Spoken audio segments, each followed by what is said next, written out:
What is going on, Only Playbook fans? Shovitz and I are back. The draft is over, man. I mean, the anticipation for that draft, just insane, right? Mock drafts after mock drafts. I mean, the draft is over. So now we got to recap it. And then we also really want to pivot into how some of these players and these teams are going to impact fantasy football in 2023 season. So a lot to talk about, man. How are you doing? I'm doing great. That was a fun draft. It was very exciting. Lots of action that happened, lots of trades, things like that. And I thought, that we're going to talk about who did good and who didn't do so well. And it's just now that the draft is over, like you said, it's time to think about fantasy football and start working on that mock draft. So I'm excited. Yeah, I mean, like we say, and we're going to preach this and, hammer it home, it's never too early to start preparing for fantasy football, right? I mean, it's fun. It's a game, but a lot of fantasy football leagues have money involved, right? So, there's that competitive edge to it. And, if you're serious about it, it's a really easy way for like 70% of leagues you're in to not care as much. So you have a really good chance to win free money because you just have to care a little bit more than the other people and try a little bit harder. So it's one of those things where ultimately, if people see the value in it, a lot of people in fantasy football leagues for work and stuff, like, yeah, it's a $20 entry, right? And then like couple weeks into it, you see like 30-40% of the league tapers off. They get hurt, they stop paying attention. And again, that is your entryway to be like, this is a league that should be pretty easy for me to win or have a chance to win as long as I'm paying attention from start to finish, right? So that's half the battle. And I think we want to hammer that home. And the goal ultimately is at the end of the season, you, Shovit, me, everybody that listens to us is hoisting that trophy in their respective fantasy football league. So without further ado, let's start things off with the draft. I want to kick it off with you. Let's start with the best draft overall in your perspective. Tell me who you felt like had the best overall draft. Yeah, so I actually have two that I want to highlight, and the first one that I'm going to talk about is you mentioned it.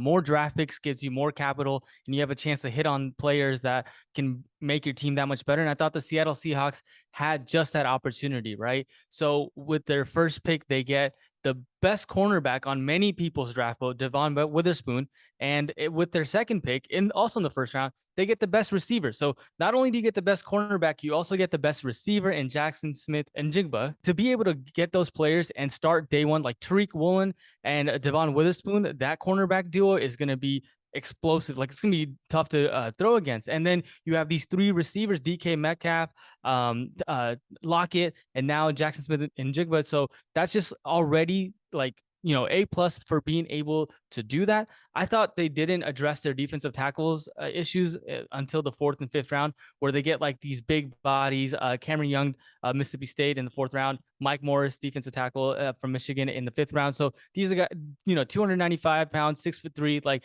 big bodies to be able to address some of those defensive tackle. And I think the draft just kind of played out that way. They probably would have gotten Clancy if he hadn't gone to the Buccaneers, but it just kind of happened so that they got him in the fourth and fifth round. So just a little bit of knock on not being able to address that. But then they get their center, Olusegun Oluwatimi from Michigan. Okay?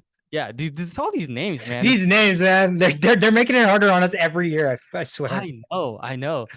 But this guy, right? So 0 sacks last year and only 2 pressures on an offense that finished third in yards up the middle. So he's a center, so that matters, right? Mm-hmm. So great pick up there in the later, and I think it was day 3 of the draft. So being able to do that, I think the Seattle Seahawks automatically get A, if not A+ grade on the draft. And then not to be a homer, but the Steelers, man, I thought they had a fantastic pick. I mean, going up to get Broderick Jones when the Jets want an offensive tackle, and then on the second round, getting Joey Porter Jr., who's a guy. The knock on his game is that he's too handsy, right? He penalties. Mm-hmm. But that's a perfect guy. That's coachable, right? That's what you want. You want something that's like something that you can actually adjust and fix. It's not like he gets lost on an island. It's hard to coach that because that's like situational awareness, but you're spot on. I mean, I always like cornerbacks where they say, oh, he was just a little bit handsy in college. I mean, you can coach that up and you can teach that. And there's, I guess, tricky ways or like, sneaky ways to still be physical, but, the way you're positioned against the referee and officials, et cetera. So he'll learn all that. But man, I mean, talk about a guy who every single mock draft had mocked him to Pittsburgh. Obviously the story with his dad playing there. And like you said, not only does he still go there, but he doesn't even go there with their actual first pick in the first round, which is where he was mocked for them to pick him to begin with. So, I mean, I can't call you a homer for this because I tweeted at you during the draft and I'm like, my God, like the Pittsburgh Steelers are just hitting home run after home run after home run. So, dude, you're absolutely right. You trade back and get a guy that most people mocked you to get in the first round, right? You address your offensive line concerns with arguably the best tackle in the entire draft, and you have a young quarterback who he's going to have to protect. We saw the problem with Najee Harris not be able to run the football, and now you got this offensive tackle who's a mammoth of a man. Right. And you didn't even touch on it. I kind of stole your thunder, but Darnell Washington, bro. It's so how crazy, right? Like he just kept dropping, and there's all these other like Dalton Kincaid, Mayer, and then the Cowboys picking up some other tight end. So he just kind of fell into the Steelers' lap. And this guy, man, like he has one of the highest RAS scores at just how athletic they are. A player is, and that they just grade them that way based on the combine drills and things like that. So for a comparison, Anthony Richardson had the highest score, which is 10 out of 10. Washington had 9.98. And so, yeah, I mean, it's just a freak of an athlete, right? And that's kind of like how, a lot of these players, high athletic scores is what the Steelers were kind of targeting. And so for that reason, I think that, they got the players that they wanted that can make an impact on day one, especially with, just the top 3 picks alone. I thought were solid for them. That's the thing, right? I mean, you look around in drafts and it's easy to be critical of like a day 2 pick, like a lower end of the third round, or day 3 picks. And oftentimes we know like those are hit or miss. It doesn't matter what position you're necessarily targeting. I guess it can, depending on the depth of the draft, but a lot of day 3 picks are going to be hit or miss. And so the way to evaluate the draft is on the first day and on the second day, did you get players that are going to come in and immediately make an impact? And then on top of that, are they addressing your needs on your football team? And then the third thing is, how do they fit with your scheme, right? I mean, I think the one thing I've learned is, we were covering this draft just beforehand, and there's so many tackles, there's so many corners, there's so many tight ends, and it ultimately just kind of became a personal preference thing, right? Like we talk about cornerback. Devon Witherspoon was probably the best cornerback in the draft, and that's why he went 5th, which was a shock because nobody thought Seattle was going to take a corner, and they did because of how good he was, right? And then you had on the board Christian Gonzalez as most people's either first cornerback or the next best cornerback on the board. But then it just became about personal preference. Why did he drop? Because there were other guys that other people liked. They fit their scheme better, whether you're playing zone, whether you're playing man, right? Whether you're press, whether you're sitting back a little. Like, it's really just about what works best for us. So I try my best not to knock, teams based on consensus, because consensus is always kind of all over the place and it can be hit or miss. And this year, as more as any, I feel like we saw how much the top end of the draft, there was like a top heavy 10 to 15 players that were kind of similar in that same stratosphere, just maybe shuffled a little bit. But then after that, bro, I mean, we had guys who were mocked in the first round, dropped to the 4th, right? We had guys who were mocked in the 5th round, get drafted in the 2nd. So there was so much shuffling after like the 16th or 17th player on the board that it's hard to know if, the Mockosphere got it wrong, the GMs got it wrong, or,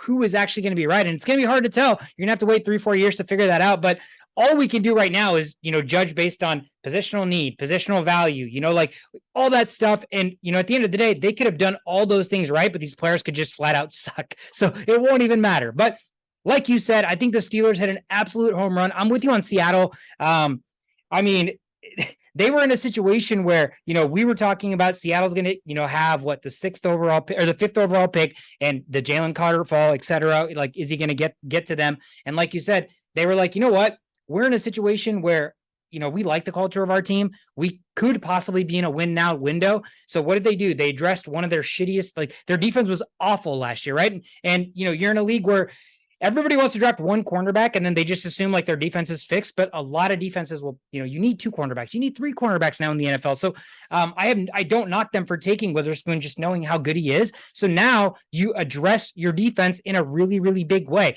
Like you said, even if they didn't address the interior offensive line because they were getting gashed on the run last year, I think, it's kind of like a process of elimination, right? You have 2 basically stud cornerbacks now that can take away a lot of the passing game. So that means they can put an extra linebacker in the box. Maybe they can throw that extra safety blitz in there, and that's going to help, I guess, take away some of the weaknesses in their run game just because they draft the best cornerback in the draft. So went about it a different way, but I think it was an absolute home run for me. Obvious, the Philadelphia Eagles. I mean, it's hard not to like. I wanted not to give it to them because everybody talked about the Eagles. They had the best draft. Like Jalen Carter fell in their lap, Nolan Smith fell in their lap. But the reason why, Shovit, I'm just so impressed with the Eagles is they did three things here, right? So they kind of let the draft play out how it was going to. They didn't necessarily reach. They didn't have to lose a lot of their draft capital because they are a team that was a couple of plays away from winning the Super Bowl. So, they didn't have a ton of weaknesses or areas to address. So they were able to just wait, see how the draft shakes out. And then they got the best player in the draft, arguably in Jalen Carter, right? They waited and got Nolan Smith, who is literally arguably the best edge in the draft, who played right next to Jalen Carter at Georgia last year. And not only that, but those are positions where you look at the Eagles defensive line, you have Fletcher Cox, who's on the interior, who's been there forever, but he's not going to be there forever, right? He's going to be a Hall of Famer probably, but what better guy to kind of come in, learn from a perennial Hall of Famer, and then take up that mantle? You have Nolan Smith, who got his comp to Hassan Reddick, who's literally the defensive end for the Eagles. So he's going to come in here. He's going to be a little bit smaller, but more athletic, which is kind of the knock on Hassan Reddick. Hassan Reddick's figured it out. So what better to learn from a guy who's got that same physical mold, has the same what they call deficiencies prior to playing in the NFL. So what better guy to learn from?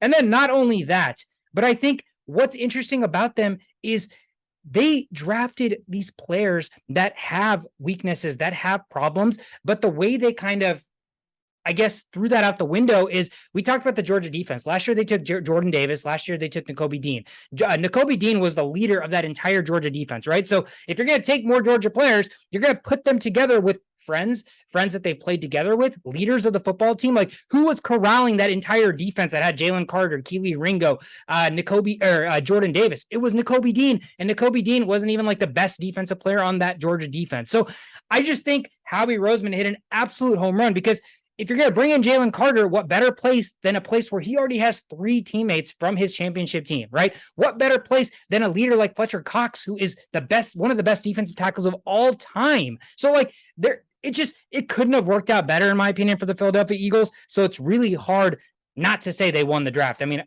I just don't know. I just don't know how you can say they didn't. No, I mean, Nolan Smith was a guy I was like, oh, they could get him in the 10th pick of the draft. And for him to fall as much as he did, and then they just went and capitalized on that. I mean, it's a steal. And they keep getting all these Georgia players. And the fact that, like, there's nothing to say that these guys have to start next year either. Nope. So you hit I mean, spot on. Like, these guys can be developed, and and a lot of like character issues can happen whenever you have a starter, gets really well. Sitting on the bench can develop a lot of character on people as well. So Yep. on players. And so that allows them to do that and gives them the luxury to draft these players. And then, sky's the limit for the Eagles from now until like 4 or 5 years from now. They've got a really good base now.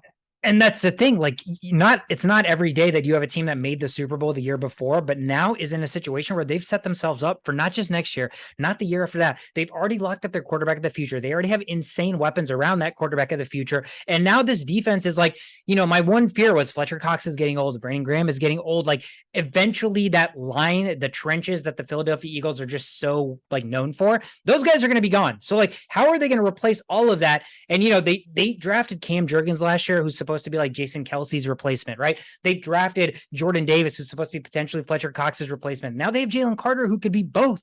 And so they just continue to draft in a way that it's like helping them in the immediate future, but also setting themselves up for 4 or 5 years down the road. So, I mean, there's just not a better situation in a way that that the rebuild and the build has been navigated than Howie Roseman, because this team just 5 years ago made the Super Bowl with a quarterback that is not on the roster anymore, right? So you moved away from a guy who was a perennial MVP candidate just because, he had a couple of highs, but you just quite didn't feel like he had it. And so you moved on from that. And that's a huge risk. And for them 5 years later to have been back to the Super Bowl, to basically have the infrastructure where, my God, like they're going to be competitive for another 5-6 years. It's incredible, man. It's just what every NFL team should strive to try to become, because the way Howie Roseman has built this together, it's just nothing short of perfection. So the Eagles get it.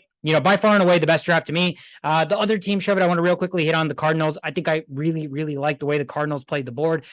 We saw the mock drafts before the draft started.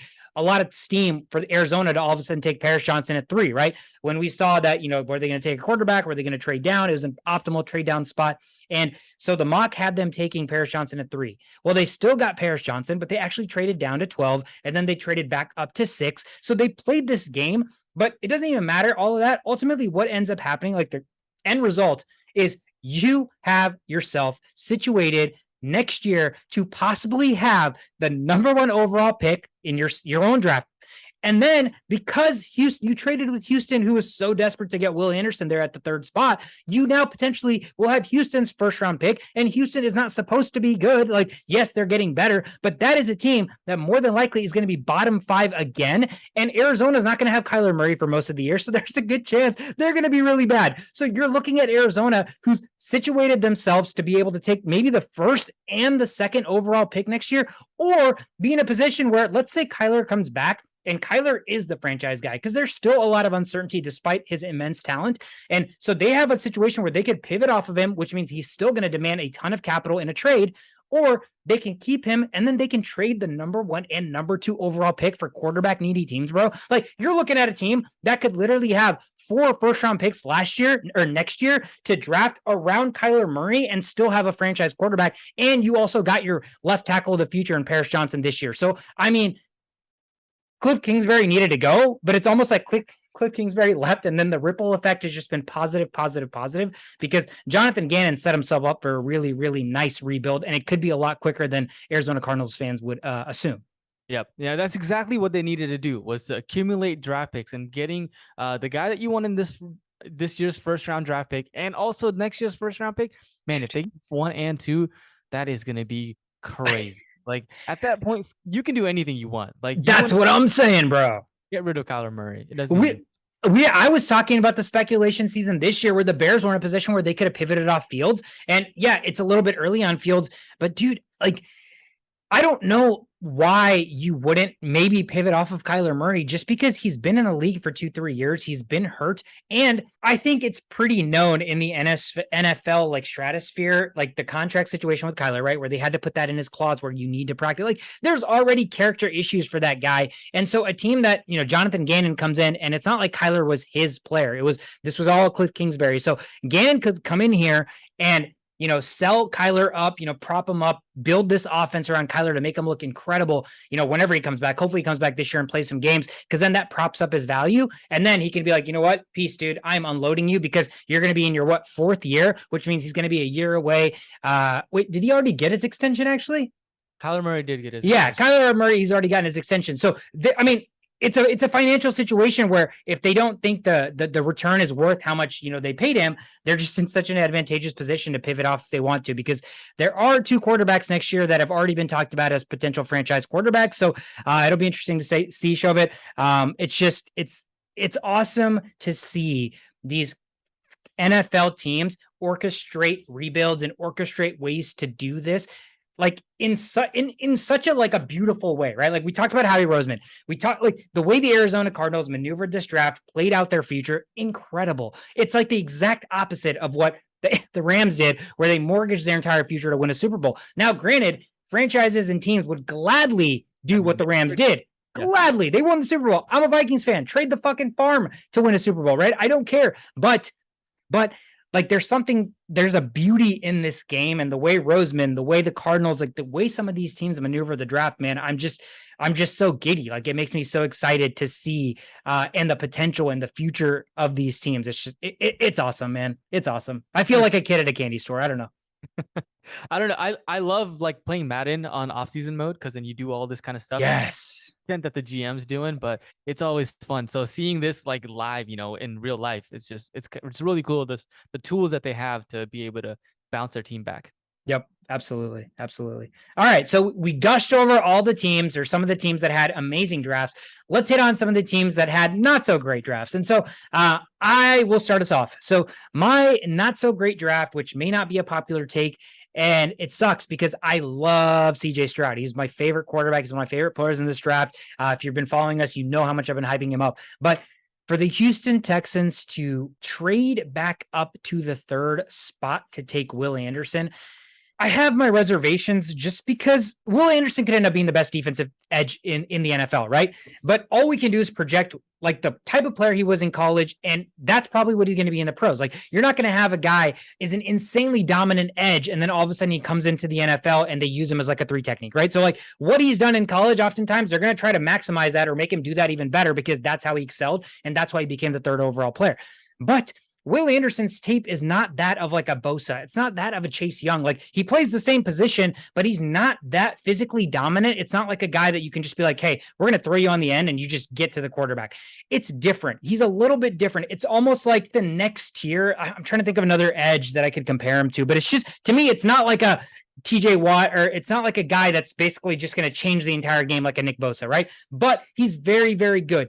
But with all that being said, even if it was a Nick Bosa, you traded up to that third spot as if he was basically like a quarterback of the future, right? Like the amount you gave up is equivalent to somebody trading up for their quarterback of the future. And you just don't see trades of this caliber for an edge as the third overall pick. He's not the consensus one. Like it's not a Chase Young Bosa where it's like, this is the best player in the draft. He's going one, especially in a year where you have Bryce Young as the number one player who has size concerns, but still went one, right? So it's not like he was the consensus one. If there was a Bosa this year, he's going one. And so for Anderson to not be the number one pick, and it's not obvious at all, like that is already a concern for them to not have to trade up to 3 when they could have stood pat at 12, maybe even got Tyree Wilson, who has higher upside than Anderson. You're not mortgaging next year's pick because you're still going to be bad. So, long story short, I love CJ Stroud. I'm rooting for the Texans. I love that they got tanked down the third round.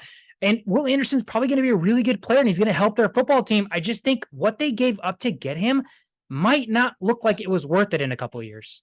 First round pick is I mean, that's for like the worst team in the NFL. Right, exactly. So, and it's like the next year's prospects are also supposed to be better than this year's prospects, right? So for you to, know that or just not care about that and go for that and reach for that third pick when you already had the 12th pick seems a little bit strange. But I mean, I think only time will tell. This is where if Will Anderson ends up being that great, because he's got great fundamentals as far as rusher goes, right? Mm-hmm. So if he can flourish in that system with D'Amico Ryans, it must have liked something about him, then I think then it all works out. But it doesn't, it's going to be a tough situation if they are mediocre next year. Like, let's say they're like 9-8 or something. They don't have a first round pick. It's like, well, then what's your direction there, right? You're gonna have to try to get picks and trades and players and things like that. So I don't know. It's now mode, but doesn't help you in the long run, in my opinion. So I agree. Yeah, and again, it's like we talk about teams that can make moves for now mode, but the Texans are like a full, like you drafted your quarterback of the future this year. Like you're not expecting next year to be playoffs. Like you weren't like an edge away from wreaking havoc where you had to jump up. Like you already had the board play out. Like you were in the driver's seat because you had 2 first round picks in the first 12 picks, so you didn't have to mortgage that 12th pick and a pick next year just to jump up 9 spots to get Will Anderson, in my opinion. So that's why I don't love it. But again, I just hope that he ends up being a fantastic player. Stroud ends up being phenomenal, and it still pays off in that regard. But the name of the game is opportunity cost, Shovit. So it's like, regardless if he becomes incredible, I still think the opportunity cost just wasn't there. Yeah, 100%. What about you? Who was your worst draft overall? Okay, so my worst draft pick goes to the Jacksonville Jaguars, right? So the first pick, they get Anton Harrison, offensive tackle. They need the offensive tackle help. Great pick, right? But in the second and third round, right? So in the second round, they get Penn State tight end Brenton Strange. Okay. So strange. So strange. One of only 3 tight ends with less than 800 receiving yards to be drafted in the first 2 rounds. And in the third round, they get Tank Bigsby as a running back. So the second running back to the running back that they already have.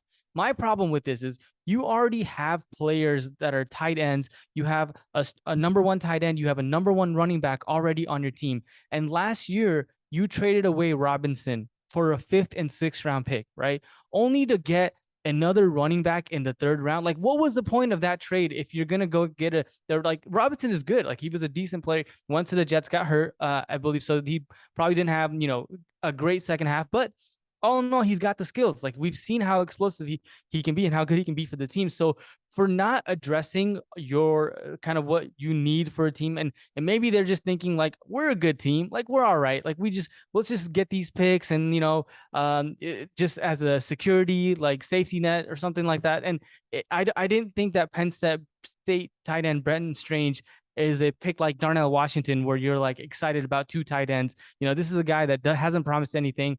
You could have probably got him in another in the third round or the fourth round of this draft.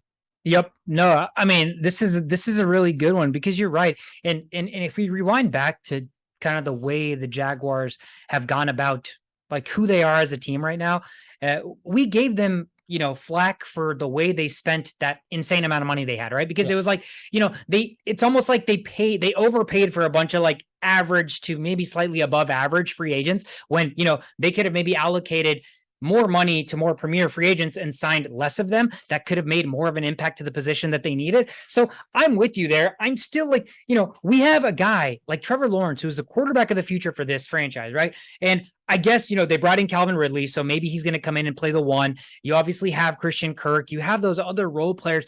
You know, maybe it's far-fetched, but the way they drafted with the tight end and running back in the second and third round, I would have almost like if they were going to attack the offensive side like they did there, like tackle, tight end and running back, right? With their first three pick. Tackle, you just need like Trevor Lawrence needs protection. Cam Robinson, I think is suspended again or hurt again or something. So there was uncertainty there. So I get that. I absolutely get that. But if you're going to address tight end and you're going to get a tight end that, I watched like 15 tight ends this draft and I didn't even do any homework on Brenton Strange. You couldn't even fucking tell you anything about him. That's how much he was a non-factor in the tight end group. Now, Tank Bigsby's a good running back, but like you said, you just traded away a running back last year that you had depth at the position because you felt like maybe, hey, ETN's the future, whatever, and we're going to get a fifth or sixth rounder. And you could have turned around and used the fifth or sixth rounder and drafted a running back. Then that's fine. Opportunity cost kind of weighs out, whatever, right? But you jumped it. You went in the third round, and like you said,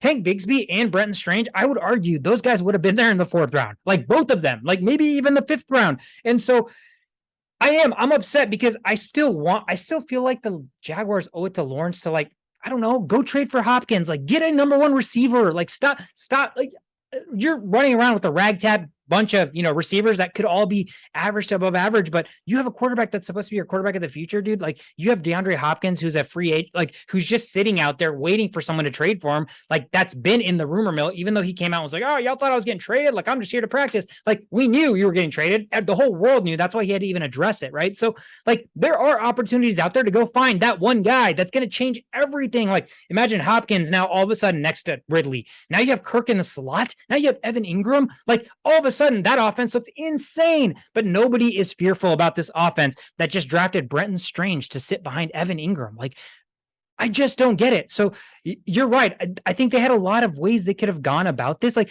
wasn't Darnell Washington on the board when they drafted Brenton Strange? I think so. Yeah, Darnell Washington was probably on the board.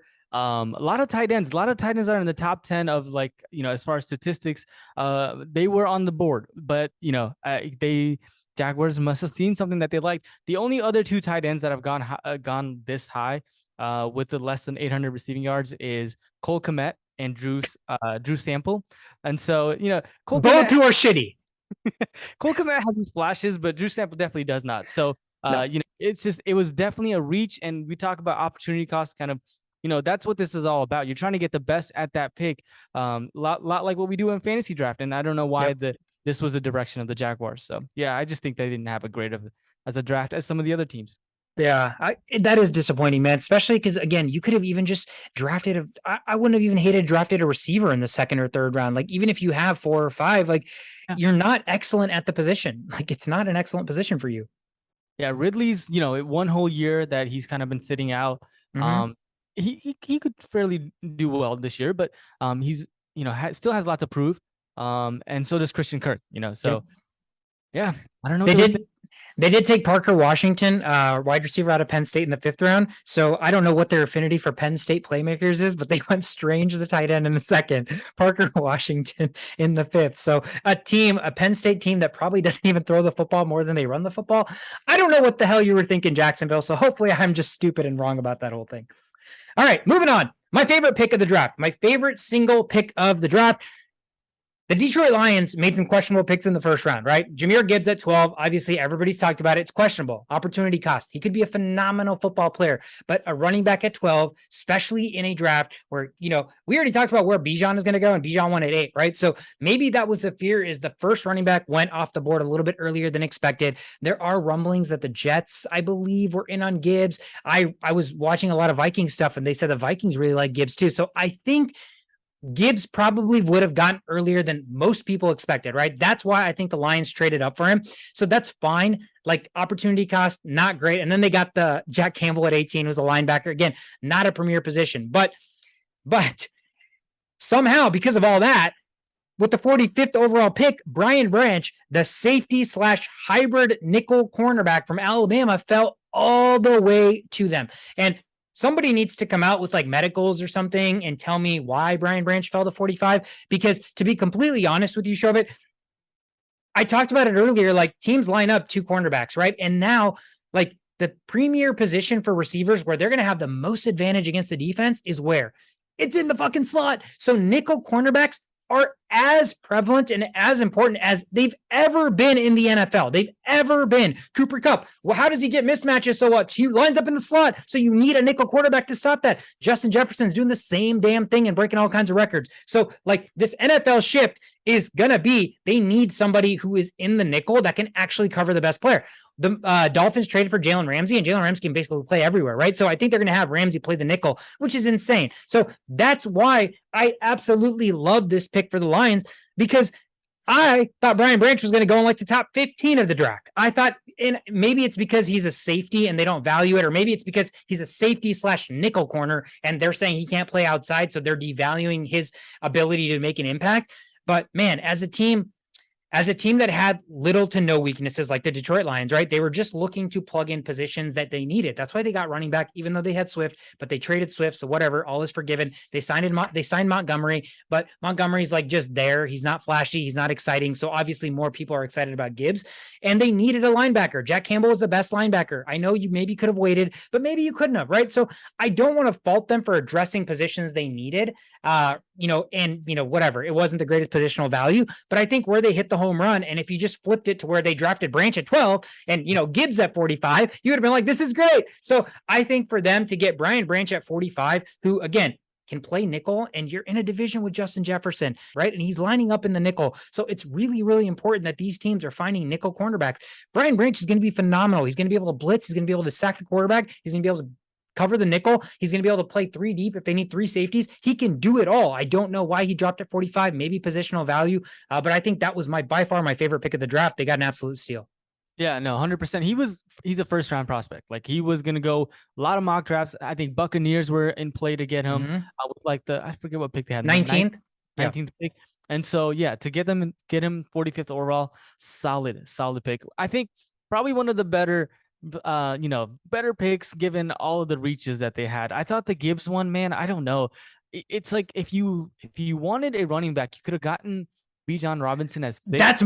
That's my problem with the Gibbs thing. Like, why do you trade down and get the lesser talent, unless for some earthly reason the Detroit Lions value Jahmyr Gibbs higher than they did Bijan Robinson? Because maybe the Swift trade was like, that was their plan, right? It wasn't like they got Gibbs and they're like, we need to find a trade partner. I think they knew that they had a trade suitor for Gibbs, or for Swift. That's why they drafted Gibbs. And like you said, I think Bijan is a phenomenal pass catcher too. Like, I think he can do it all. I just think maybe Gibbs reminds them of literally like DeAndre Swift, but better, like healthier, right? He's healthier. He can stay on the field. So it's almost like they replaced Swift with somebody who's basically Swift, better Swift maybe, but yeah, you're right. I mean, I think that's my biggest problem with that is you had Bijan on the board and you passed on Bijan, who is the consensus best back, for the second best back, still at the 12th spot, which is still a pretty premier place to draft that you could have taken a better player. So I'm with you there. But like I said, Shovit, it's all about positional value. So let's just say they took Branch at 12 and they took Gibbs at 45. Now we're looking at their draft like, wow, Lions, home run, like, holy shit, you killed it. So, I mean, let's just mess around with the way they drafted their players, and all of a sudden it looks like an A+. I mean, at that point, you're right. Maybe Gibbs just would not have gone that low as well. So, yeah. All right, Lions. We'll see. We'll see what you do in the NFC North next year. So my favorite pick is a running back in the third round, 84th overall by the Miami Dolphins. Get Devon A-Chain from Texas A&M. And, it's just the fact that he dropped so low to them. And I think that they were like, oh, this guy is available. We're definitely going to go out and get him. They have Jeff Wilson. They have Raheem Mostert, already speedsters. Now you add Devon A-Chain to the mix, and running backs, I think for them is a commodity. They need, injuries can happen, things like that. And they already have like Tyreek Hill, Jalen Waddle. They have a pretty good team already. And to get Devon A-Chain in the third round, I think was an absolute steal. So that's my favorite pick. And also for fantasy wise, I think that, he might be someone to look out. If injuries happen, Devon A-Chain could be a commodity for your fantasy team. I mean, it was a match made in heaven. A-Chain was, I think, the fastest running back in the entire draft. I think he ran a 4.32 40 for a team that already has Hill and Waddle, dude. I mean, and for a team that Tua, like all you ask for Tua is get the ball in the hands of your playmakers. Your playmakers are the fastest playmakers in the entire NFL, and just let them work. It was an ideal fit. I think he's an absolute home run hitter. I think that's why, like what you said is spot on. I think Wilson will still get work. I think they're going to do a committee. He's not A-Chain's not a guy that, in my opinion, is going to get 20 to 25 touches. He's going to be the guy that's going to hit the home. Like he could come in for 3 plays and 2 of them can go for 60 yards, right? So he's insanely fast. I love his like one-step cut. It almost kind of reminded me of Dalvin Cook, which is funny because Miami was the team that was rumored to trade for Dalvin during the draft. Now they got A-Chain. Now they have a pretty crowded running back room. So I don't know that they're going to trade for Dalvin Cook anymore. They don't really need to. I mean, he costs money. He's older. He gets hurt, and you're getting younger and faster guys anyways in the draft. So that's an absolute steal. But I think that was one that I honestly felt like could happen just because the fit, because he's the fastest running back and they look for speed, and it just worked out to the T for Miami. So they only get faster, which means they only get scarier. All right. So favorite pick now becomes my what the moment. And it's a pretty obvious one for me. So I feel like I gave you a harder one, but my what the F moment is the 49ers taking Jake Moody in the third round. It was their second pick of the draft, but they didn't have their first pick till the 87th overall. So this was the 99th overall. So it was only 12 spots removed, right? So they only drafted their first picks in the third round. And with the second pick in the third round, their second overall pick in the entire draft, they take Michigan kicker Jake Moody. Now, here's the situation. If you listen to us last year, like during fantasy, I'm always like, all right, well, if you're going to draft like Tucker, I'm cool with reaching on Tucker because Tucker is like the player that is going to consistently get you what everybody else probably can't, right? Some other players will give you higher highs. Some players will give you lower lows, but Tucker is as consistent as they come. So I'm okay sometimes reaching for that when you know you're just never going to have to worry about that position. Justin Tucker, best kicker of all time, Chauvet. Do you know what round he was drafted in? 7th. Close. He was undrafted. So what that means is I went down this rabbit hole because I was like, all right, man, like we give Kyle Shanahan so much praise because he's the quarterback whisperer. He's the offensive mastermind. The dude could put me in at quarterback and an entire offensive unit can function. I mean, the hardest position to play, you put a 7th rounder, Mr. Irrelevant in Brock Purdy, and you're still able to be good, right? Like there's nobody better in that regard. But you're telling me that same offensive mastermind cannot pick out a fucking kicker, that he had to reach and take a kicker with the 99th overall pick in the top 100 prospects. You thought a kicker deserved to go in there? Like that is absolutely asinine. Like I just struggle with it. You're a genius. He could be one of the best kickers of all time. I just still, again, what do we go back to? Opportunity cost, Chauvet. Let me just give you 3 examples because I went down this rabbit hole and there were like 700 of them, but I'll give you 3 of the most recent examples. Last year, 2022, the Browns drafted Cade York. Cade York was drafted in the 4th round, 124th overall. That was the highest kicker that was taken last year. Still a little bit after Jake Moody, right? Cade York last year, 35th amongst kickers in field goal percentage, 75%. Some players that Cleveland decided to pass on and draft Cade York: Tariq Woolen, Tyler Algier, Chiga Conqua, Isaiah Likely, Romeo Dobbs. None of those guys are superstars, but all of those guys are making an impact more than Cade York because you could have just not drafted Cade York. You could have signed a 35-year-old like Robbie Gould or somebody else along that's just sitting out there that'll just play for like pennies on the dollar. But no, you decided with the 124th overall pick, you needed to take a kicker who finished the season not even 32nd, which means there were backup kickers that ended up with higher field goal percentages than Cade York. So that is just disaster, right? And You could have stopped at Tariq Woolen. I'm like, yeah, they goofed. They fucked up. that's what I'm saying. And Shovit, that's not even the worst one. This is just last year. So 2016, Robert Aguayo. I don't know if you remember this because this was insane. The Tampa Bay Buccaneers drafted Robert Aguayo, second round, 59th overall pick, right? 59th. So not top 100, not top 75, top 60. The dude was wow. The 59th overall pick in 2016. This dude comes in rookie year, worst field goal percentage in the entire NFL among qualified kickers, and he is waived from the team less than 1 year later with the 59th overall pick. Now, let me tell you some names of players that they could have drafted instead of Roberto Aguayo, James Bradbury, Kevin Byard, Yannick Ngakoue, Joe Tooney, Javon Hargrave, Justin Simmons, Dak Prescott, Tyreek Hill. Oh my God. And you took Roberto Aguayo. Like, what in the world? I don't care if that guy went on to become the best kicker of all time with the 59th overall pick. You're telling me you took a fucking kicker? Like, oh my God. That one just absolutely broke me. And then my last example, back in 2005, let's take a rewind. The New York Jets with the 47th overall pick, 2 spots ahead of Aguayo, took Mike Nugent, which, again, household name. You're probably like, oh, Mike Nugent, I remember him. I have that recollection, which means he was probably a pretty good kicker, right? You're right. He was a pretty good kicker. This dude was in the NFL for 15 seasons, right? Nice career. Nice long 15-year career, 2005 to 2020, right? Really good. That's solid.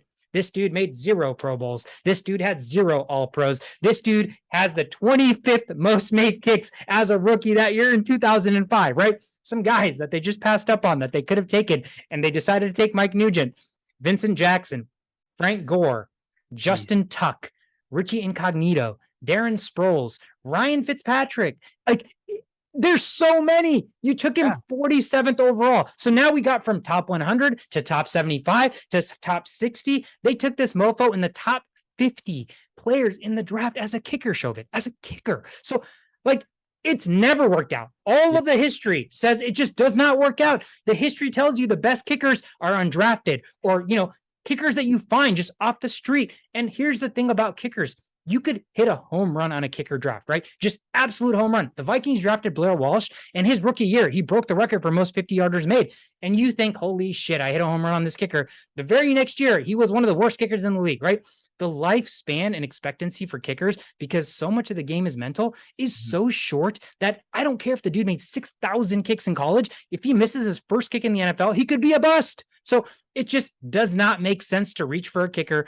Kyle Shanahan, I fucking love you. You're like the offensive mastermind. But what in the world were you thinking taking Jake Moody at 99? That's kind of crazy. And just going through that list, we keep saying it. I think we set up opportunity cost like 5 times already, and that's exactly what this is about. And getting a kicker in the 3rd round, man, that's bad. And that was their second pick of the draft, Shovit. They only had a 3rd rounder to start as their first pick in the draft. So, like, dude, that's your second pick in this draft, and you took a kicker? I could have re-signed Robbie Gould for like $750K. He probably would have made the same amount of kicks as this guy. Like, there's just no need, man. And Kyle Shanahan in the post-game interview was like, we have all of our starters.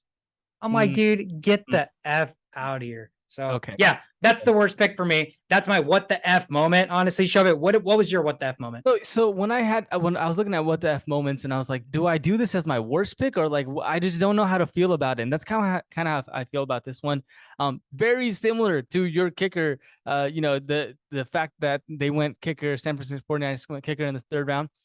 The New England Patriots also went kicker, but this was in the 4th round. Okay, Maryland kicker drafted in the 4th round, right? So you're like, okay, they drafted a kicker. All right, whatever, right? They also drafted a punter in the 6th round. So the first team to do so in 23 years. And it's so hard for me to like give a knock on Bill Belichick because he's like, right, mastermind, like great drafts, like amazing players and all that kind of stuff. And then you see this and you're like, what are they doing? And, I didn't understand it. And, this could be like, maybe he turns into like a Guskowski or something. And then like kicks like 70 yards punts or something. I don't know. And it could turn It out could happen, but it it's could happen. But for me, it's like I don't know. What were you thinking there? The fact that like your team, right? The New England Patriots are playing against in the same division as the Buffalo Bills, as the Miami Dolphins, and those two teams are already so much better than them right now. So don't you want to try to get better this draft and try to stock up? And I think that part of it is like having Mac Jones as your quarterback. You're just like, you know what? Let me just get a kicker and punter. We'll worry about it next year. You know what I mean? Like maybe that's what their thought process is. So that was my one, WTF moment. The other one was the Commanders, So the Commanders first round draft pick, right? Could have gotten Christian Gonzalez. And I was like, it's going to be Christian Gonzalez. I was like, they need a cornerback. They're going to get him. I thought, Devon Witherspoon and Christian Gonzalez are two different type of cornerbacks, but I thought Christian Gonzalez is like, could be number one easily, right? 6'4", like huge guy, man to man, great coverage. They get Emmanuel Forbes instead, who could be like the best cornerback in this draft as well. But I think that it's Witherspoon and Gonzalez and then everybody else. So for them to skip on Gonzalez and have the Patriots draft Gonzalez at 17th, I was like, what? I didn't really get that. But here here's a show that like this could be a great pick, and they could be like, oh look, see, this is what we're doing. But for me, it's like, what the fuck? Why not just get Christian Gonzalez? But we'll see. No, I think that's a great point. And the funny thing about that is, I don't know if it was a preference thing, because what defense prefers somebody who's not the prototypical cornerback size? Like Gonzalez isn't even prototypical, actually. He's like huge. He's like humongous for cornerback. Like that's a rarity, right? Like he's a unicorn in terms of a cornerback size, but that size doesn't stop him from moving the way a prototypical corner should. That's why people love him, right? His only knock is that there's a lot of times where he's not turning around and playing the football, as effectively as maybe he could. So that's a teachable thing, in my opinion. Like he's got the size, he moves like a gazelle. That's absolutely teachable. And the funny thing is, Emmanuel Forbes, I think, was like the smallest cornerback this class. I think he's like 165, dude. So were the Commanders really like, let's pass up on this guy who's like 6'4", 200, prototypical size, insane. And we're going to take like the smallest cornerback in the entire draft. So I don't know if it's a preference thing. I don't know if they're trying to push Forbes to play inside. Maybe they wanted more of an inside cornerback, but at that point, it's like, are you really going to reach at 16 for a nickel?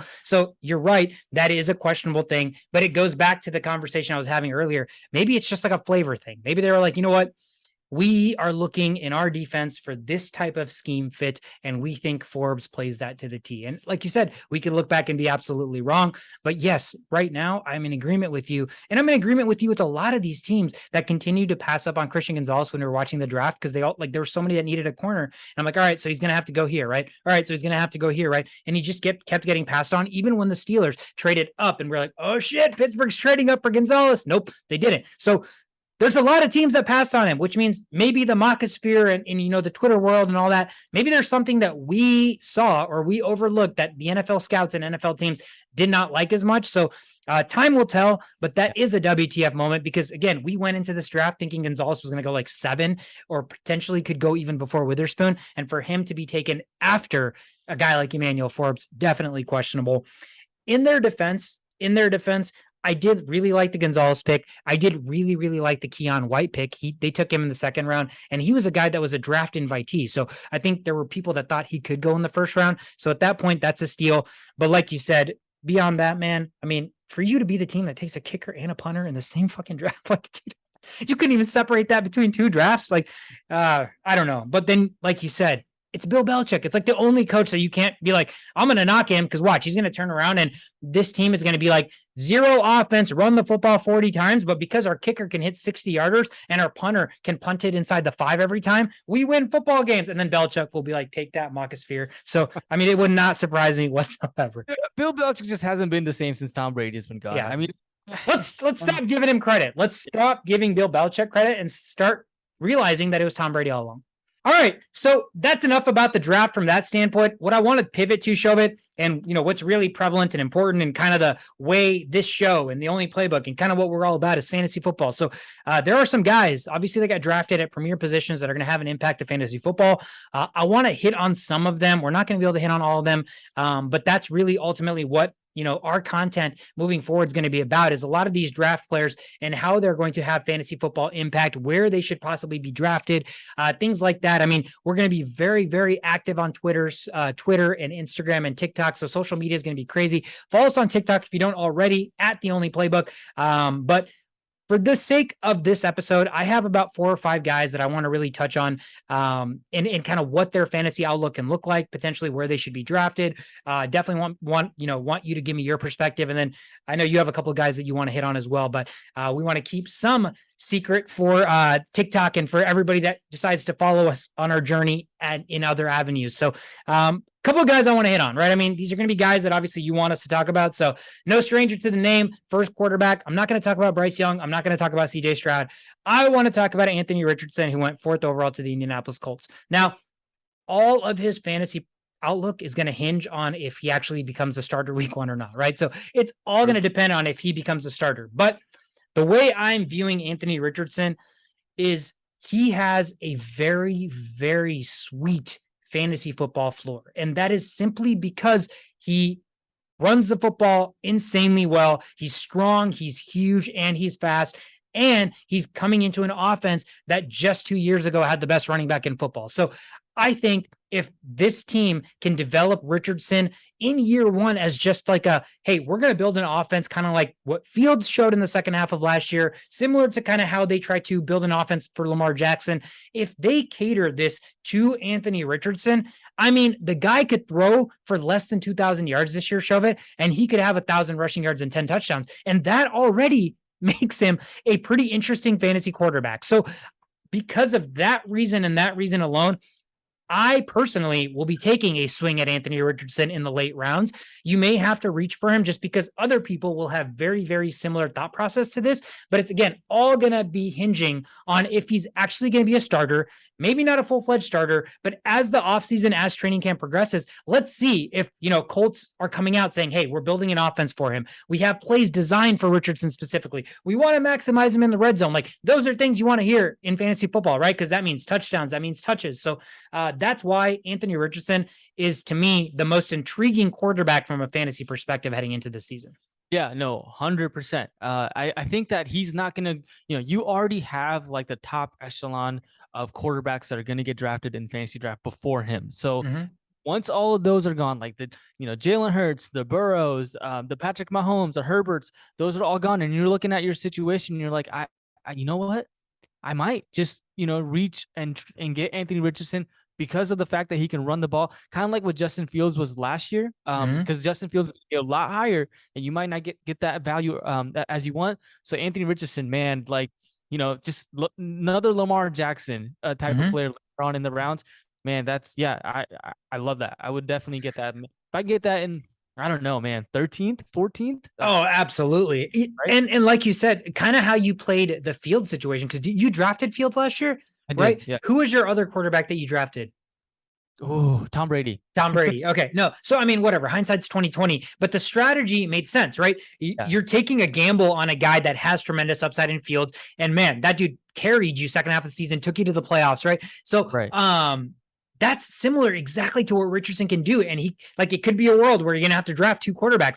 But if you took, let's say you take this year, I don't know, Russell Wilson again. Let's say you take Aaron Rodgers. Let's say you're taking one of those 9 to 12 range quarterbacks, throw Anthony Richardson on your roster in the 13th to 15th round and see what can happen. Worst case, he doesn't start and you drop him, right? Like, that's the worst case. You're going to have so many players that you drop, that you drop. So the ceiling and the upside for what Anthony Richardson could be fantasy wise is too high to pass on him. So I say draft him 12th, 13th, 14th, 15th round even.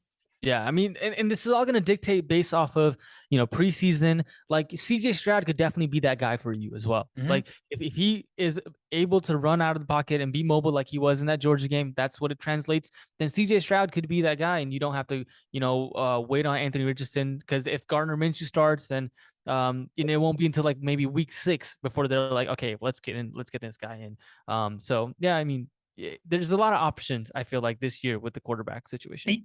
Yeah, the CJ Stroud stuff is interesting because, like you said, is it CJ Stroud in the NFL from the Georgia game, or is it CJ Stroud in the NFL Yeah. from every other game? And that's been the thing. CJ Stroud's fantasy value could be completely unlocked, like you said as well, if he starts using his legs, similar to Bryce Young. We don't know how much these quarterbacks are going to use their legs, just because Bryce Young's an insane passer, and so is CJ Stroud. We know Richardson struggles with his accuracy, which Right. means Right. he's naturally just going to rely and lean on legs, lean on his physical, attributes. So that's why I think, just early on, the speculation, I would personally lean Richardson for any more fantasy value than the other two. But like you said, dude, offseason's still so long, training camp, somebody gets hurt, like somebody looks insane.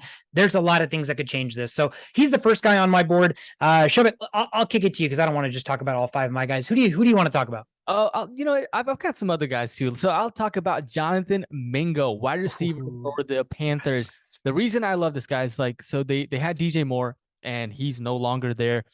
He's with the Bears, right? Mm-hmm. And so on the depth chart, they have Terrence Marshall, DJ Shark, Adam Thielen, and Laviska Shenault. So all these guys, man, are not guys that are perennial like wide receiver ones right off the Mm-hmm. bat. Jonathan Mingo can be that guy for you this year.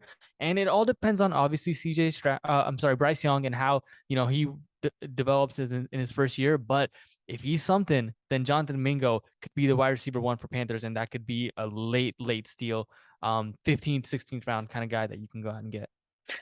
Dude, I mean, unless we hear rumblings in training camp and stuff of Mingo, I'd argue that he could be a steal Yeah. that doesn't even go drafted, right? Because, like you said, if you're not following the draft, and if during training camp Mingo's not climbing up the depth chart, Mingo's not even one of the top five receivers to go this year, right? So, and then you're gonna have guys who are gonna be more general football followers that are gonna be like, okay, this team has Thielen, this team got DJ Chark, right? So, just kind of process of elimination, they're less likely to take the fourth guy on the board, a guy that maybe they haven't even necessarily heard of. But for us, it's a little bit different because we know Mingo comes into this receiving class as one of the few guys that actually has a prototypical receiver size, right?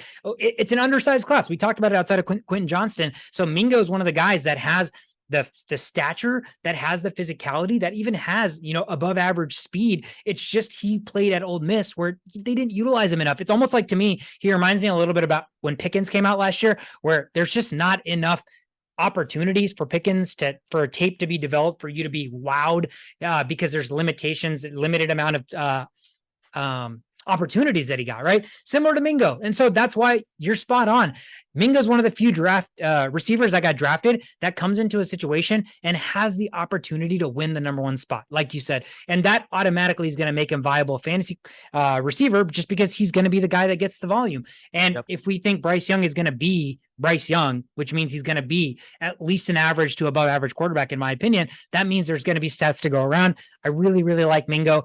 I'm not going to be surprised if he doesn't go drafted in fantasy football leagues, but he could be a early waiver addition. Obvious one. Let's talk about it. Bijan Robinson goes to Atlanta at 8. Now, I don't know, man. I'm torn. I've been back and forth about this one just because a couple of things. Bijan was the best running back in this draft. I don't think that was a question. Will he end up being the best running back in this draft to perform in the NFL? Still remains to be seen. But my thought on the Atlanta Falcons taking him is it almost seemed like it was a commodity for them to draft Bijan Robinson. They're a team that's in the midst of a complete rebuild. You took Tyler Algier last year in the 5th round. Obviously, he's not the same type of running back. Bijan's, a generational running back. Don't get me wrong. Algier is not that. But what did Algier prove? You don't need a generational running back to be what?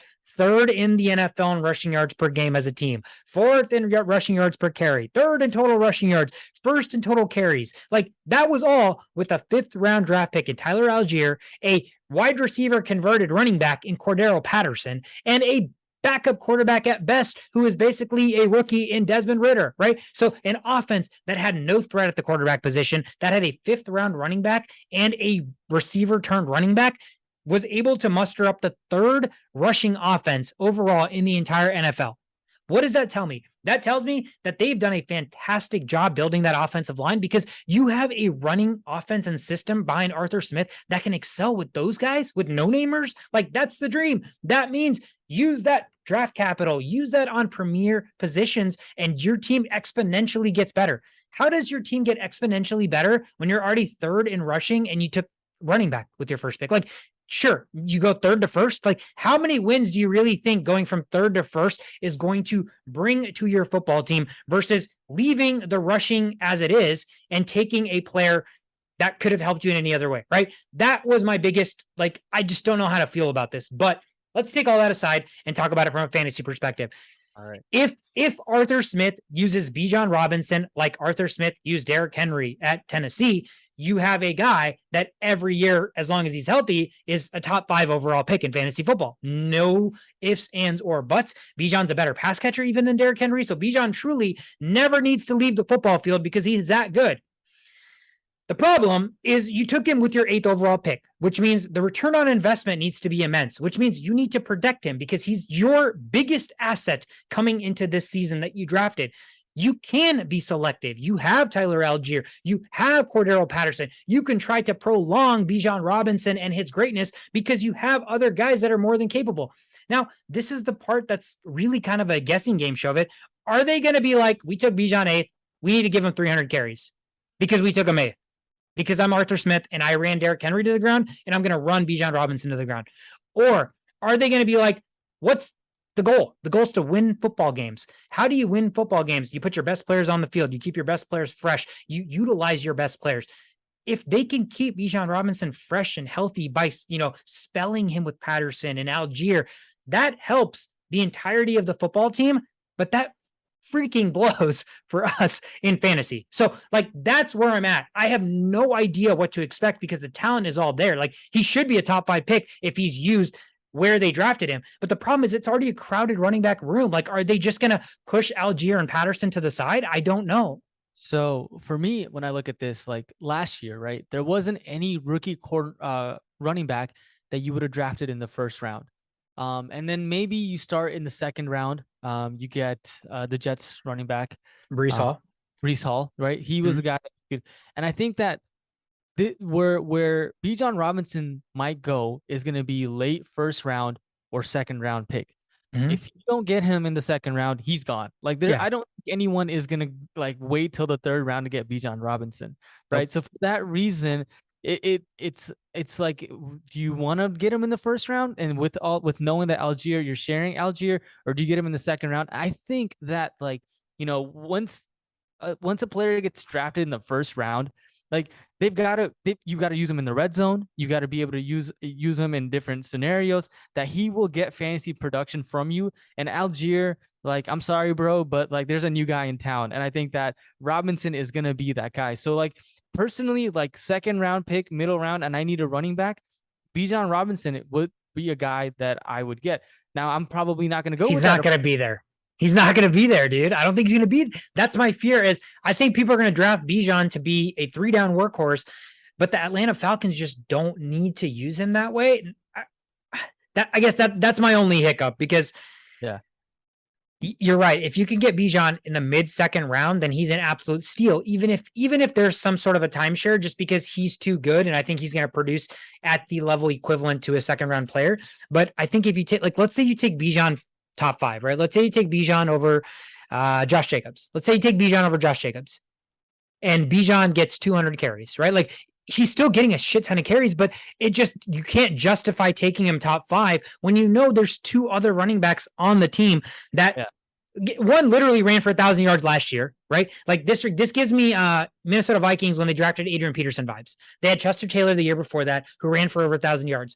Adrian Peterson was not a position of need for them. He was just the best player on the board that fell to them at 7. They said, wow, we can't pass up on him. We drafted him. And what did they do? They said, fuck you, Chester Taylor. Like, Adrian Peterson's going to run every carry. So maybe they do the same thing. If they do that, you draft Bijan. You draft Bijan top 5. Bijan in 2 years could be top 5 best running backs in the NFL, not just fantasy production, right? So I do like it.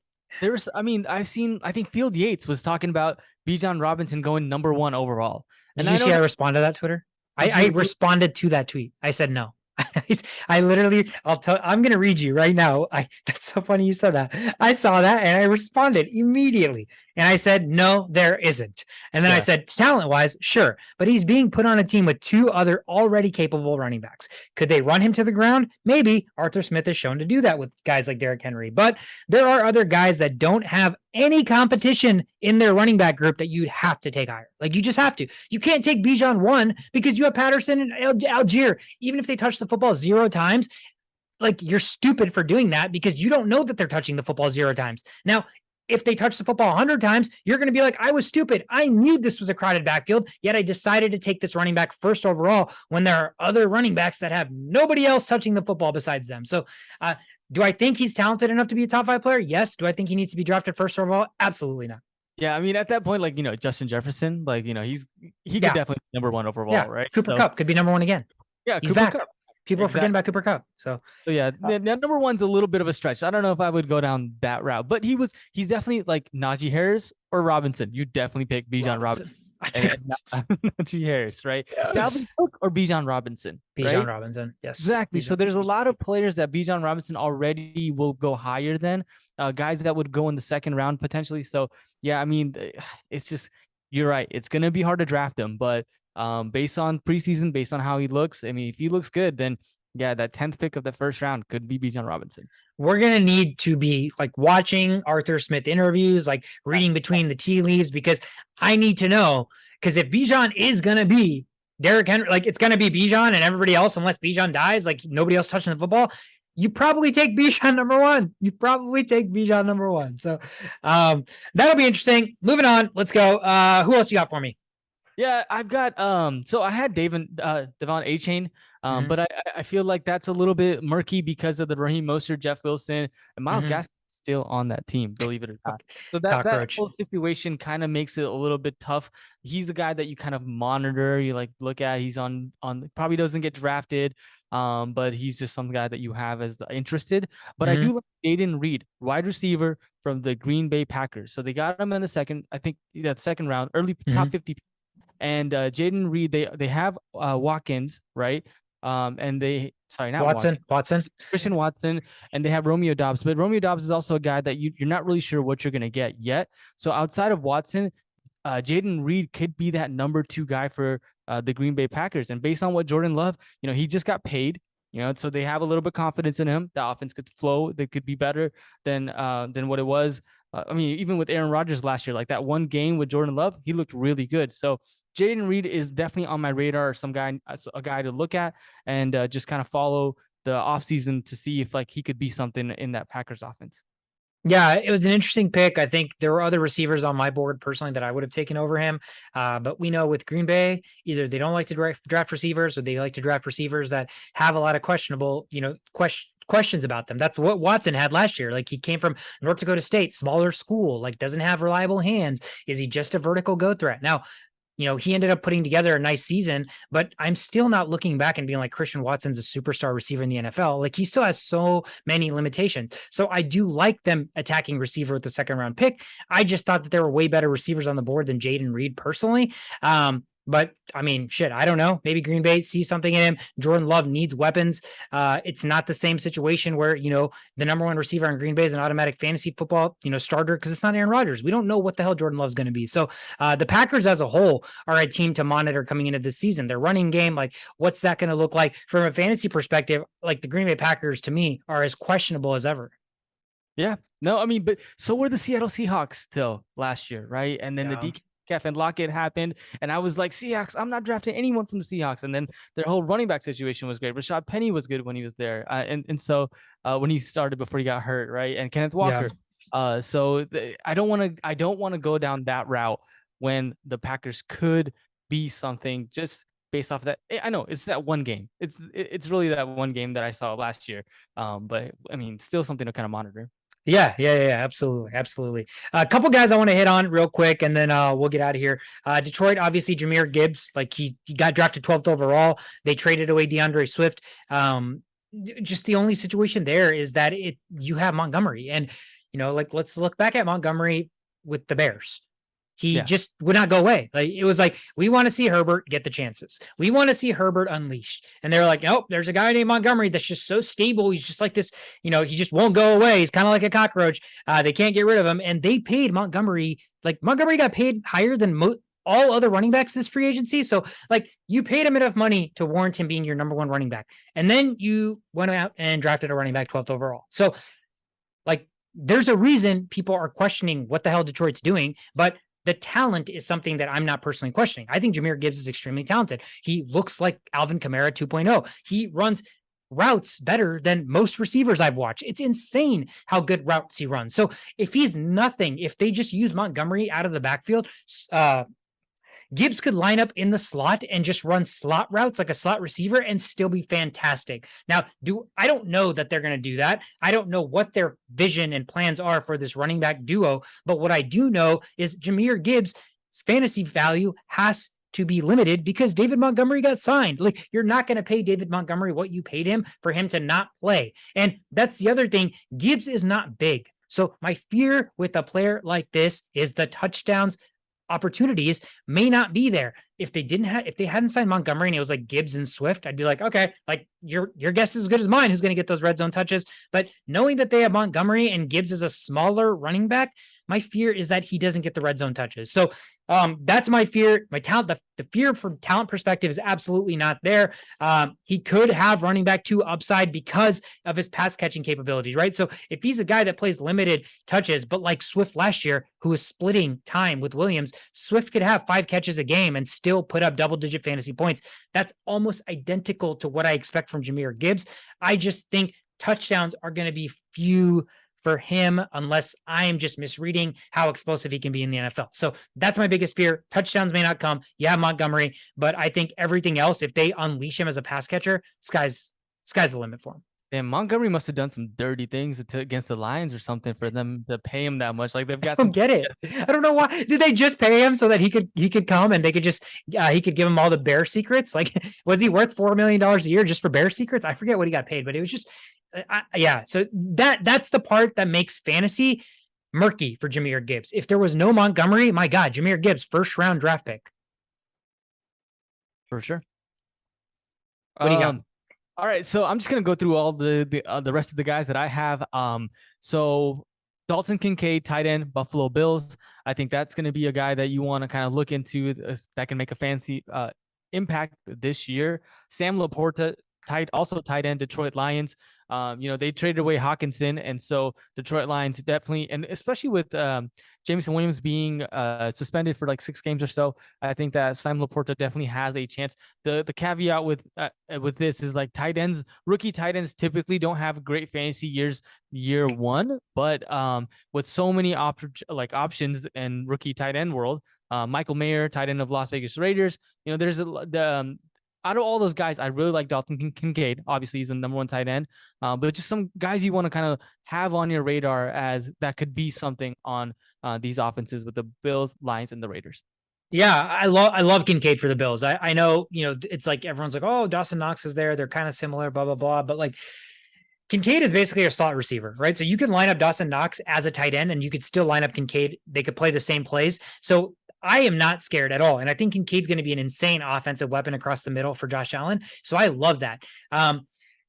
The tight end position we've talked about last year in fantasy, 2 years ago in fantasy, like it's so hit or miss. You have your top heavy tight ends and then everybody else can put up insane numbers, could put up no numbers. It's so hit or miss. This year, this tight end draft class is as deep as they come, which means you could be looking at like 6 to 7 tight ends that this year alone come in and replace tight ends in the NFL as the starter for their football team, which means by default, those are going to be guys that have an opportunity to make an impact in fantasy football. So there is a huge turnaround and a huge like churning, if you will, at the position. So I think there's a huge shift this year where we're going to have tight ends last year, like, I don't know, Hunter Henry and shit like that are just like, you're gone, dude. The next wave of tight ends has come in. And, with only 10-team leagues, 12-team leagues, like half of the league doesn't get drafted from the tight end position, there's going to be a change. So I think Dalton Kincaid's going to fit in there.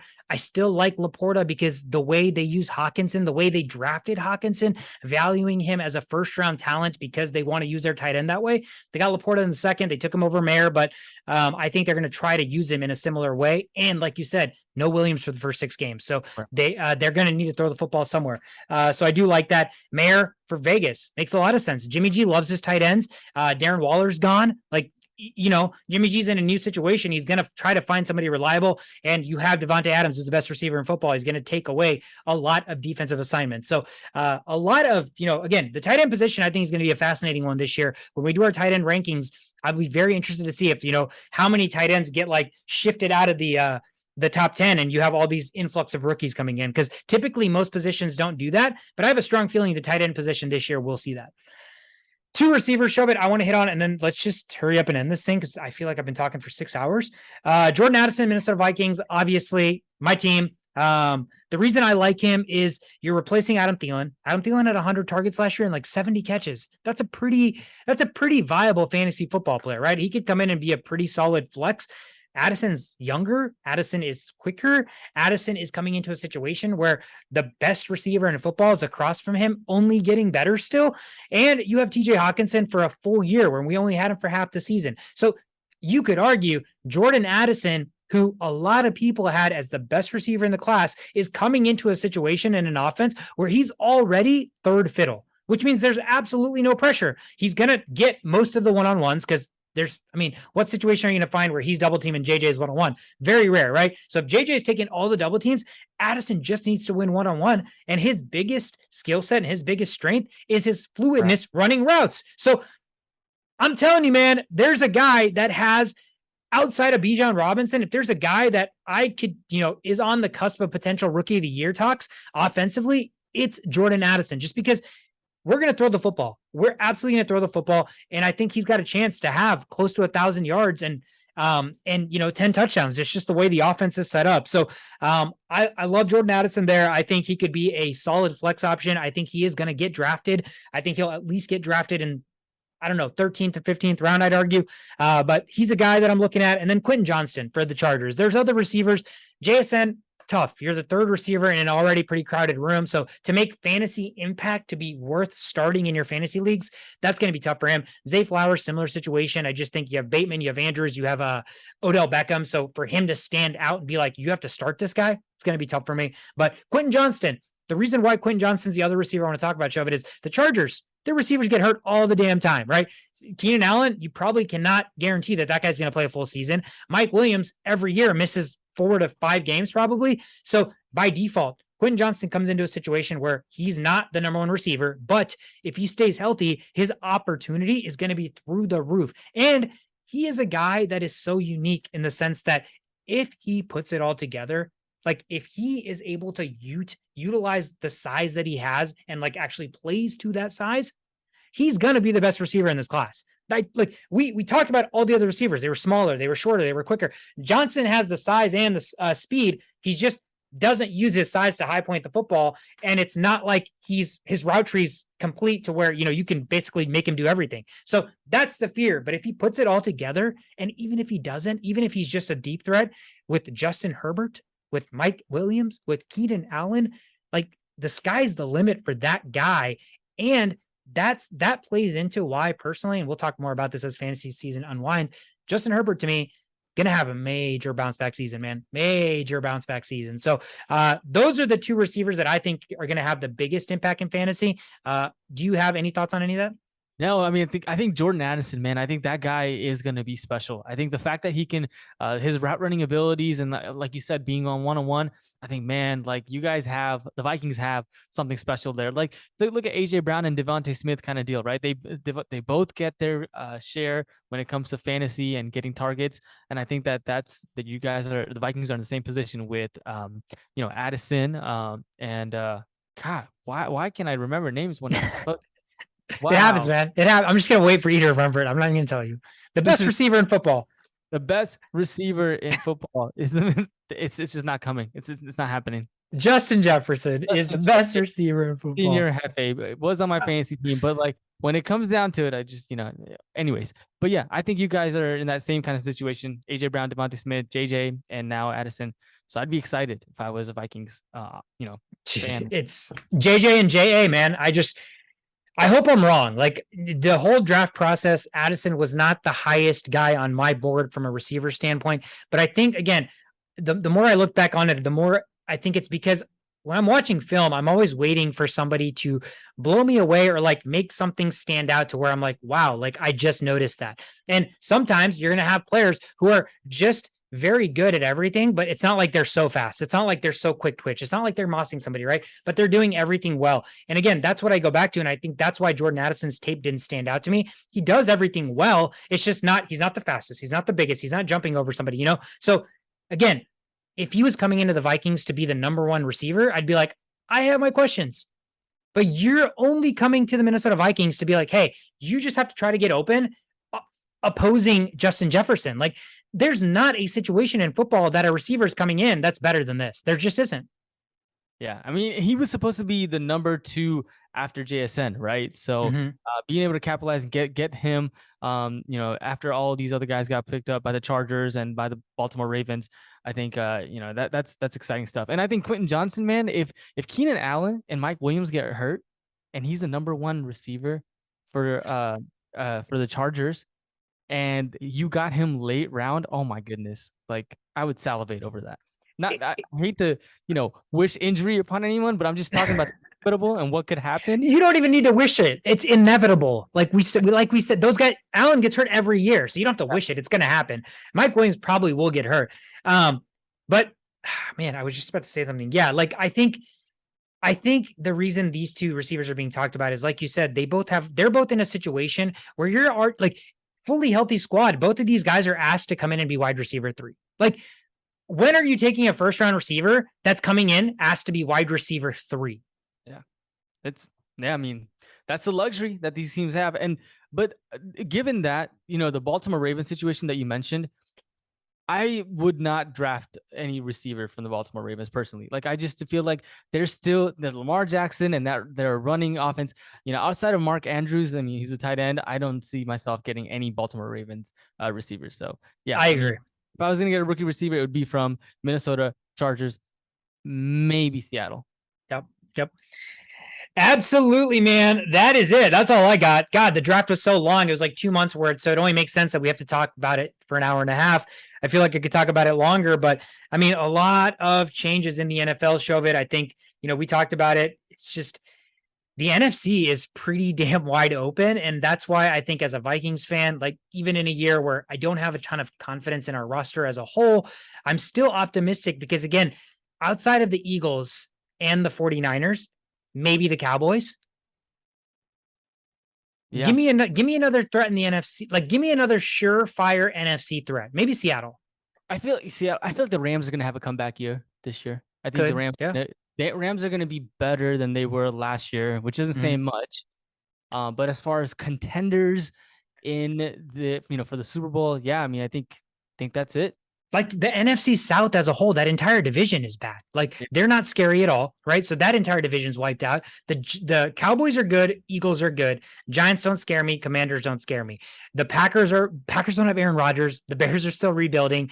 Like the Lions are expected to take a step up, but every time the Lions have expectations, they usually don't reach those expectations. And now they're the favorite to win the division. So I just think the NFC is just completely wide open. Bryce Young has a chance to come into the NFC and be one of the best quarterbacks in the NFC. Oh, yeah. So I'm excited for that. It's going to be an awesome year, man. Like I said, we're going to be talking more about fantasy football.